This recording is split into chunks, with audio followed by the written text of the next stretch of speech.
학군지 전교 1등이 수능 2등급도 어려운 경우가 많습니다. 반면에 학군지 고등학교에서는 중위권까지도 수능 1등급이 나오는 경우가 있어요. 이 숫자가 뭔지 아시겠습니까? 3284는 전국의 일반고 전교 1, 2등을 합한 숫자입니다. 그 중에서 서울대 지역균형선발이라는 원소고요. 각 고등학교마다 원서 2장을 줘요. 학교장이 2명한테 서울대 지역균형선발 전형으로 지원할 수 있는 원서를 나눠줍니다. 보통은 전교 1등, 2등한테 주거나 이과 1등, 문과 1등한테 줘요. 전교 1, 2등한테만 지원할 수 있는 기회를 주니까 경쟁률이 낮아요. 그런데 그 중에서 2486명만 지원해요. 나머지 애들은 전교 1, 2등이라도 지원을 안 해요. 왜 안 하냐? 지역균형선발은 내신이 높아야 되기도 하지만 수능 최저가 있어요.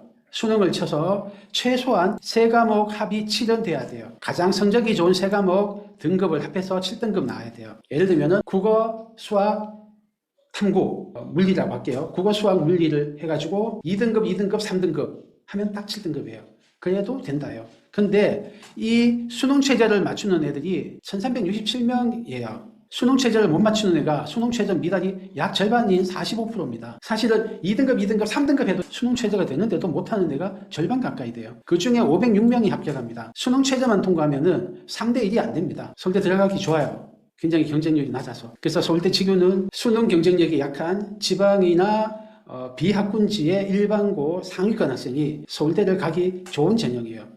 연세대 고려대는 지역균형 선발이 아니고 학교장 추천 전형이라는 형태로 추천 전형들이 있어요. 다 비슷합니다. 그런데 학생들이 이 수능 최저를 못 맞춰요. 거꾸로 말하면 전교권에 있는 내신을 받으면 수능 최저만 맞추면 거의 다 합격합니다. 의대도 있거든요. 그런데 이 수능 최저를 못 맞춰요. 전교 1, 2등이. 반대로 학군지 애들은 전교 1, 2등이 아니고 거의 중간에 가까운 애들도 수능 2등급은 받거든요.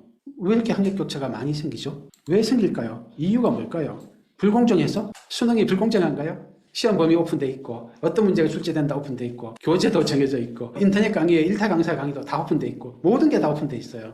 뭔가 이렇게 불공정한 게 끼어들 여지가 없잖아요. 불공정해서 전교 1등이 수능 2등급을 못 맞는 건 아니다. 그러면 전교 1, 2등 한 애가 머리가 나빴을까요? 그렇게 주장하는 분도 있어요. 부모가 스카이 아니면 너네 자식이 스카이 갈 성적 못 되는 거 욕하지 마라. 그런 이야기도 있던데 수능이 얼마나 어려운 시험이냐면 수능으로 서울대를 가는 게 강남 한 개구에서 한 7, 80명이 갑니다. 인구가 70만, 60만 그 정도 돼요. 강남구가. 인구 300만인 인천에서는 수능으로 서울대 가는 애가 1명입니다. 광역시도가 보통 10명대예요. 20명도 안 됩니다. 이상하죠? 거기에 머리 좋은 사람 없을 거예요. 300만 인구 대도시에 변호사 자식이 없고 의사 자식이 없을까요? 거기 교수 자식이 있고 다 있어요. 머리 문제 아니라고요. 그러면 전교 1, 2등이 게을러서 아무리 일반고 학력이 떨어지는 비학군지 일반고라도 전교 1, 2등 하는 거 쉽지 않습니다. 엄청 성실해야 돼요. 게을러서도 아니에요.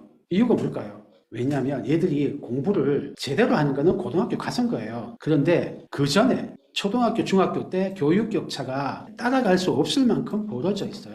안 믿기시죠? 옛날에 부모님 세대는 고등학교 때 열심히 하면 심지어 고3 때만 열심히 해도 최상위권 대학 가는 사람도 있었는데 어째서 그럴까요? 성실하고 머리도 있는 애들이 부모도 그렇게 뭐 찢어지게 가난한 것도 아닌데 왜 지방에서는 비학군지에서는 수능을 잘 못 칠까요? 저희 아들이 고2예요. 고등학교를 가보니까 어떤 일이 벌어지냐면 가서 보니까 조금 있으면 중간고사 대비해야 돼요. 중간고사 끝나면 수행평가가 엄청 나와요. 그거 밤새면서 수행평가 하더라고요. 그러니까 좀 있으면 기말고사 공부해야 돼요. 그거 끝나면 잠깐 방학이 있어. 그때만 자기 공부를 할 수 있어요. 방학 끝나면 또 수행평가, 중간고사, 수행평가, 기말고사 이런 식이라서 고등학교 올라가서 수능 대비를 할 겨를이 없어요. 그렇다고 나는 정시 파이터야 하면서 고등학교 1학년 때부터 수능 준비만 할 수 있느냐? 잘 안 돼요. 학교가 공부를 이걸저걸 하고 있는데 어른도 자기 스케줄을 컨트롤 못하는데 조그만 애들이 3년 동안 고3이나 재수생처럼 수능에만 올인하는 게 잘 안 됩니다. 그리고 어떻게 내신을 버릴 수 있겠어요. 그러니까 내신 하는 걸 한다고요. 또 내신 공부가 수능 공부인 경우도 많고 하니까 해요. 그러니까 고1, 고2 때 수능 공부를 제대로 하기가 거의 어렵습니다. 고등학교 들어가면. 고3 돼서도 사실은 수능 공부를 전형을 할 수가 없어요. 고3 때도 내신이 있어요. 특히 현재 중3 예비 고1부터는 2028 대입과정 개편안이 적용되기 때문에 얘들은 고3 때도 상대평가가 적용돼요. 내신이. 그래서 해야 돼요. 상대평가가 나오기 때문에 완전 수시를 버리는 거 아니라면 완전 정치 파이터로 할 수가 없어요. 그러니까 고등학교 때 수능 경쟁력을 올린다는 것은 고3, 그 짧은 기간밖에 없어요. 근데 고3 때 공부를 다 할 수 있느냐? 쉽지 않습니다. 그거는 왜 그런지는 이따가 말씀을 드릴게요. 이렇게 해서 교육 격차가 어릴 때 벌어져 버렸다. 초등학교, 중학교 때. 누구 때문에? 누구 때문? 네. 원래는 부모 때문에 하려고 했는데 너무 잔인해서 그렇게는 말씀 못 드리겠습니다. 하여튼 그런 불공정한 교육 격차, 전교 1등이 수능 2등급을 못 맞는 이 불행한 교육 격차, 머리도 있고 성실한데도 수능 2등급을 못 맞는 이 안타까운 교육 격차가 막아줄 사람은 부모님밖에 없어요. 그래서 이 설명회를 합니다. 제가 정말 간곡하게 부탁드립니다. 부모님이 깨어 있으셔야 돼요. 이 아이들을 머리 좋고 성실해도 수능 2등급이 어려운 이 안타까운 현실을 구해주는 건 여러분밖에 없습니다.